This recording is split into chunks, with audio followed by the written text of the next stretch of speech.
We welcome the tournament director, Bob Moran, to Tennis Channel Live. It is always great to catch up with you, Bob. Great to see the draft come to a conclusion. We've got two fantastic teams with Team Peace and Team Kindness. I know it took a lot to put this event together. To what lengths did you have to go to create this safe environment for the players and the staff?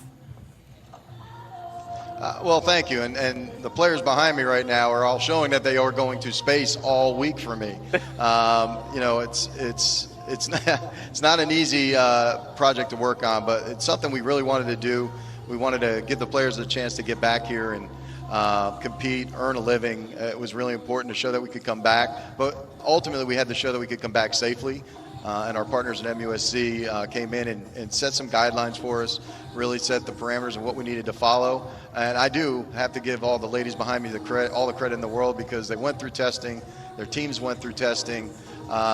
We have a big campus here where they can spread out. We created their areas that they can hang out in with their teams, and you know, wearing masks when they can, wearing masks when they're out and about outside of our bubble here.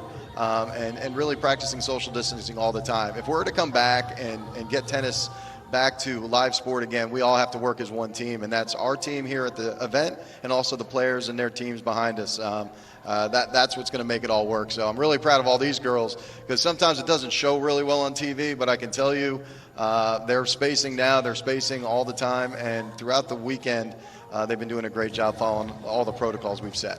That's fantastic. Obviously, we're used to coming to Charleston first week of April, around that time, for the Volvo Car Open, and unfortunately couldn't have that this year. But to be able to put this event together, when did the idea come up? How did you come up with this event, getting 16 of the best players in the world to have this team format? Well, number one, Ben Navarro, who owns our property here and is our leader, basically came to me and said, let's come up with something that we can make a difference. And number one, as I said, was giving an opportunity to play. Number two was doing it safely. And at the same time, safely, you know, this event is raising money for the frontline healthcare workers at MUSC. They're the real heroes over the last 3 months, and this was an easy way for us to give back. And it's easy for everyone who's tuning in this week. Give.musc.edu /credit1bank hashtag is the easiest way to just get online and give. It was important for us to do those two things with the players and then with our partners here at MUSC. That was ultimately what we were trying to build. And it was about a month's process to pull it all together. And I can tell you, I called a couple players, and it was, you know, it's never easy getting a quick yes out of players, I got to tell you. But a lot of players gave us quick yeses and said they want to get out and play, and they were ready to be here. And we got a great group of players and young ladies here, and I'm proud of every one of them who are here and competing. Bob, this was not your traditional draw ceremony. We had myself and Lindsay in Los Angeles. We had Chanda Rubin in Louisiana. We had you all in Charleston, all kind of working together. What did you think of the first ever draft? Well, let me tell you, Bethany and Madison were working hard on their player selections the whole time.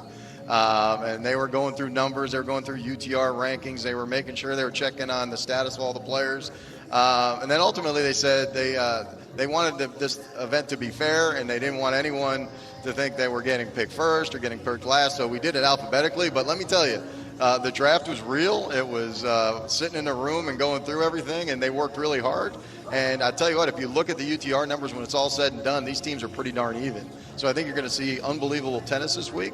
And it was important to us to have both singles and doubles. It really meant a lot to have singles and doubles count as much as they do in this format. Well, we are looking forward to it, Bob. Tuesday through Sunday right here on Tennis Channel. The coverage starts 4 Eastern tomorrow. Huge credit to yourself, to Ben Navarro, to Eleanor Adams. I know it's a big team there in Charleston that puts everything together. So thanks so much for all of your efforts to get this event on the schedule. No, guys, we appreciate all the support from Tennis Channel. That, you know, players was a call, but Tennis Channel was a call as well to say, hey, do you guys want to partner with us on this and broadcast a full week in prime time? Kudos to Tennis Channel for stepping up and doing this with us. All right, Bob, thanks for joining us on TC Live. We will see you soon.